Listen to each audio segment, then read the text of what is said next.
नमस्कार दोस्तों, आज हम पढ़ेंगे class 6 history chapter 3 in the earliest cities, question answer and exercise work. ठीक है, पिछली वीडियो में हमने पूरा चैप्टर एक्सप्लेन किया हुआ है। आज इसका एक्सरसाइज और क्वेश्चन आंसर वर्क कंप्लीट करेंगे हम। How do archaeologist know that cloth was used in the Harappan civilization? Archaeologist को कैसे पता चला कि भाई क्लोथ यूज होता था हड़प्पन सिविलाइजेशन में? कैसे पता चला? देखो, हमने ये चैप्टर में पढ़ा था, बट स्टिल हम आंसर देते हैं कि archaeologist know that cloth was use in Harappan civilization because they have found actual pieces of cloth. उन्हें एक्चुअल पीसेज मिले थे क्लोथ के अटैच टू सिल्वर वेज और some copper objects in Mohenjodaro. कहाँ पे? मोहनजोदाड़ो में ये प्रूफ मिले हैं। उसके बेस पे वो लोग ये बोलते हैं कि भाई वहाँ पे कपड़ा कॉटन का इस्तेमाल हुआ करता था, अदरवाइज कैसे पता चलता? ठीक है, नेक्स्ट क्या है? ये जो है ये आंसर का पार्ट नहीं है, इसको हम ऐसे ही एडिशनल इन्फॉर्मेशन के तौर पे देखते हैं। Mohenjodaro is an important place of the Harappan civilization. Mohenjodaro जैसे सिटीज़ होती है ना आज के टाइम में, मुंबई, दिल्ली, चेन्नई, कोलकाता, अलग अलग बड़ी बड़ी सिटीज़ हैं। ठीक है, उसी तरह से मोहनजोदाड़ो भी एक इम्पॉर्टेंट प्लेस था इंडस वैली सिविलाइजेशन की टाइम का। ठीक है, नेक्स्ट क्या है? ये लोकेटेड कहाँ है? आज के समय में अगर कोई पूछे कहाँ पे, तो ये प्रेजेंट डे पाकिस्तान में। आप मैप ज़रूर देखिए, टेक्स्ट बुक अपने साथ रखिए और उसमें मैप देखिए, जगह कौन सी कहाँ पे लोकेट कीजिए। अगर जो नहीं मिलती है एटलस रखिए। ठीक है, मैच द फॉलोइंग में क्या है? यहाँ पे मैंने सीधा आंसर दिया। ठीक है, आपको दिख रहा होगा आंसर लिखा है मैंने। तो ये आंसर करेंगे हम कैसे? कॉपर कहाँ से मिलता था? राजस्थान से। गुजरात से क्या मिलता था? Precious stones. गोल्ड कहाँ से मिलता था? कर्नाटका से। अफगानिस्तान से क्या मिलता था? टिन। ठीक है, इस तरह से हमारा मैच हो जाता है। करेक्ट, बुक में अपना करेक्ट कर लीजिए match. Why were metals writing at the wheel and the plough important for the Harappans? ठीक है, क्यों इंपॉर्टेंट थे? धातु। ठीक है, धातु क्यों इंपॉर्टेंट थी? राइटिंग स्क्रिप्ट क्यों इंपॉर्टेंट थी? और द व्हील क्या होता है? पहिया, जिसके बेस पे हमारा ट्रांसपोर्ट चलता है। ठीक है, the importance of metals writing wheel and the plough is given below. क्या इंपॉर्टेंस थी? सबसे पहले हम देखते हैं मेटल का। ठीक है, मेटल क्यों important? Archaeologist have found metal such as copper. कौन कौन सी मेटल मिली है वहाँ से? कॉपर मिला है, ब्रोंज मिला है, गोल्ड मिला है एंड सिल्वर मिला है। ये 4 मेटल्स मिली है, ध्यान रखना, कुछ और नहीं है वहाँ पे। ठीक है, देन क्या है? फर्स्ट क्या है? Copper was use for making tools, ornament, weapons and vessels. Copper का क्या इस्तेमाल होता था? वो घर में इस्तेमाल होने वाले औजार होते थे, जो जैसे कि खेती बाड़ी के लिए काम आते थे, जो उनका फिर गहने बनते थे, फिर हथियार भी बनते थे उनसे, और वैसे बर्तन भी बनते थे। ब्रोंज का क्या इस्तेमाल होता था? Bronze was produce by mixing tin with copper. ठीक है, ब्रोंज मेटल है जिसमें टिन प्लस कॉपर को मिक्स करके नया एक प्रोडक्ट आता है जिसको ब्रोंज बोलते हैं। It was a strong metal use for making tools. ये बहुत स्ट्रॉन्ग थी टूल बनाने के लिए। Weapon, statues and ornament. Bronze अच्छा खासा, मतलब इसमें स्ट्रेंथ होता था और अच्छे खासे वेपन्स बनते थे, इससे स्टैचूज बनते थे। स्टैचू क्या होते हैं? बुत जिसको बोलते हैं। ठीक है, एंड ऑर्नामेंट्स, गहने। Gold and silvers were considered precious metals and use for making ornaments and vessels. Gold और सिल्वर को क्या मानते हैं हम? कंसिडर किए जाते हैं, प्रेशियस मेटल मानते हैं हम। ठीक है, बहुत खास, बहुत ही इंपॉर्टेंट है। और यूज़ किसके लिए होते थे? ऑर्नामेंट एंड वेसल के। ज़्यादातर सोने के या तो बर्तन बनते थे और या तो गहने बनते थे, इससे ज़्यादा कुछ नहीं बनता था, क्योंकि इनमें काफ़ी ज़्यादा ये मोल्डिंग मोल्डिंग किस्म के होते हैं, काफ़ी ज़्यादा सॉफ्ट होते हैं ये कंपैरेटिवली अदर मेटल्स के। तो अब देखो, राइटिंग क्यों इंपॉर्टेंट थी? सब कुछ हमें पता चला, राइटिंग क्यों पता इंपॉर्टेंट थी? देखो, the seals found in Harappan civilization had the earliest known writings. माना जाता है कि जो सील्स हमें हड़प्पन सिविलाइजेशन से मिलती है, भले ही हमें नहीं पढ़ना आता उनको कि लिखा क्या है, पर वो सबसे पहले लिखी गई चीज़ों में से एक मानी जाती हैं। These writings were generally found on seals. ये किस पे लिखी गई हैं? सील्स पे। मिट्टी, टेराकोटा वगैरह से बनाई जाती थी वो। Writing are important in order to learn about this civilization. Writing क्यों इम्पॉर्टेंट है? कि इस, देखो, हमें कैसे पता चलेगा वो लोग कैसे रहते थे, क्या खाते थे, क्या रहन सहन था, क्या करते थे वो? अगर कोई लिखेगा तो उसके बारे में तो कहीं ना कहीं मिलेगा, अदरवाइज बाकी चीज़ें तो बहुत सारी पैरिश हो गई होंगी, है ना? तो ऐसे में हम नहीं कर सकते।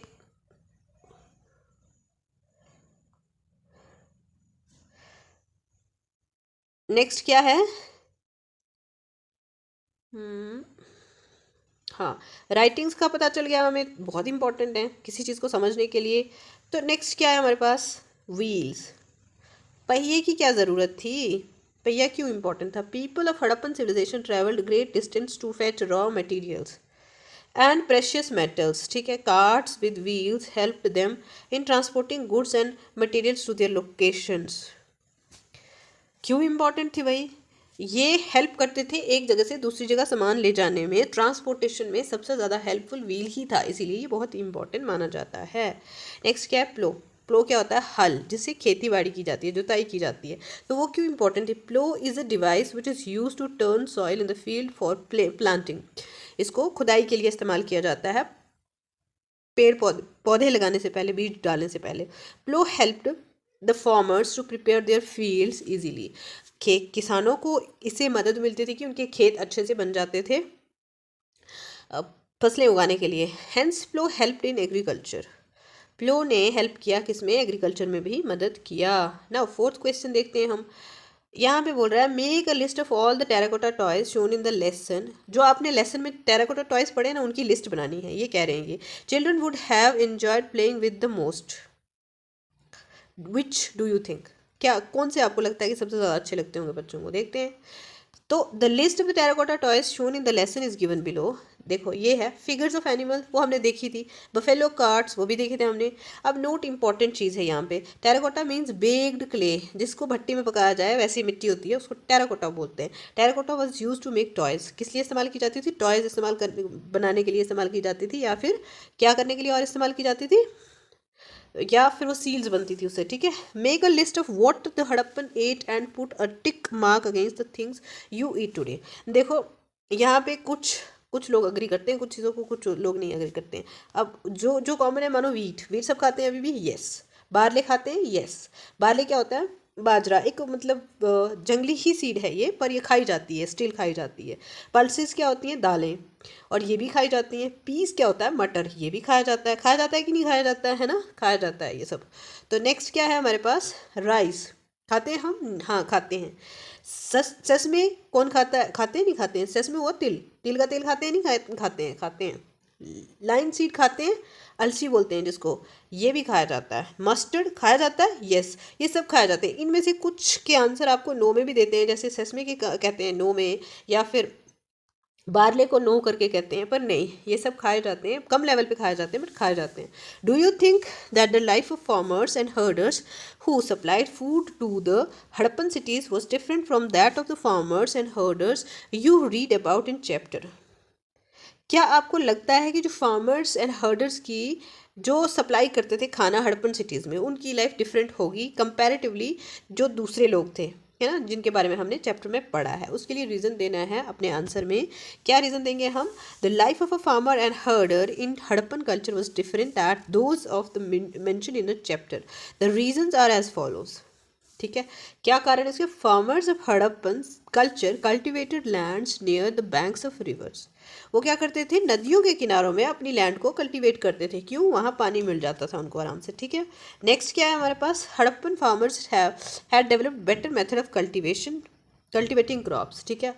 उनके फार्मर्स के जो अच्छे वो थे मेथड थे कल्टीवेशन के, एज कम्पेयर टू जो पुराने कल्टीवेशन के मेथड थे। Harappan farmers use flood water to irrigate their crops. इनके पास इतनी टेक्निक थी कि वो फ्लड वाटर को इरीगेशन के लिए इस्तेमाल करते थे। Special rooms were use to store food grains in Harappan culture. बहुत बड़े बड़े स्टोरेज, हमने ग्रेट ग्रैंडरी पढ़ा था ना, तो वो ये लोग यूज़ करते थे फूड को स्टोर करने के लिए। पहले, उससे पहले तो नहीं था, हमने देखा था इतना स्टोरेज का, बड़े बड़े चीज़ें हमें कहीं नहीं मिली हैं। Describe 3 important building in your city और village.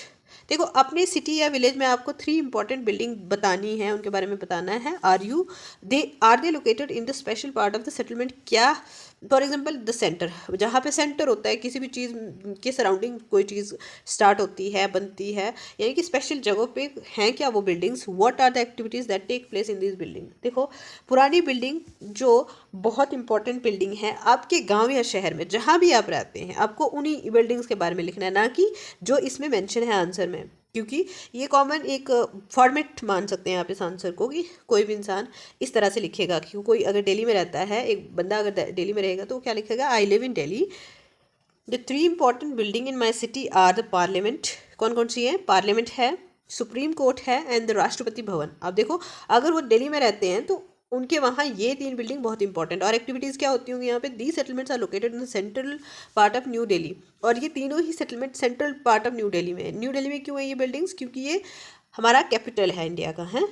The parliament is a building where all the important decisions regarding the development of our country are made. Parliament वो बिल्डिंग है, आपने कभी देखा होगा ना, आप न्यूज़ वगैरह देखते होंगे तो वहाँ देखते होंगे पार्लियामेंट में लोग बैठे हैं, यहाँ पे बड़े बड़े डिसीजन होते हैं हम लोगों के लिए, हम लोगों की वेलफेयर के लिए, हम लोगों के बारे में पॉलिसीज़ बनती हैं। तो ये बहुत ही इंपॉर्टेंट बिल्डिंग है इस लिहाज से कि वहाँ पे बहुत अच्छे बड़े बड़े डिसीजन लेते हैं, ठीक है। कौन? हमारे लीडर लोग। The supreme court is the upper most judicial body of our country. देखो सुप्रीम कोर्ट क्या है? सबसे ऊपर वाला जो जस्टिस देने का कोई भी इंस्टीट्यूशन हमारे देश का हो तो उसे हम सुप्रीम कोर्ट कह रहे हैं, हमने उसे सुप्रीम कोर्ट दिया है। ऐसे हाई कोर्ट्स होंगे, सबॉर्डिनेट कोर्ट्स होते हैं, अलग अलग जगह पे छोटे छोटे कोर्ट्स होते हैं, लेकिन वो सुप्रीम कोर्ट सबसे बड़ा कोर्ट है।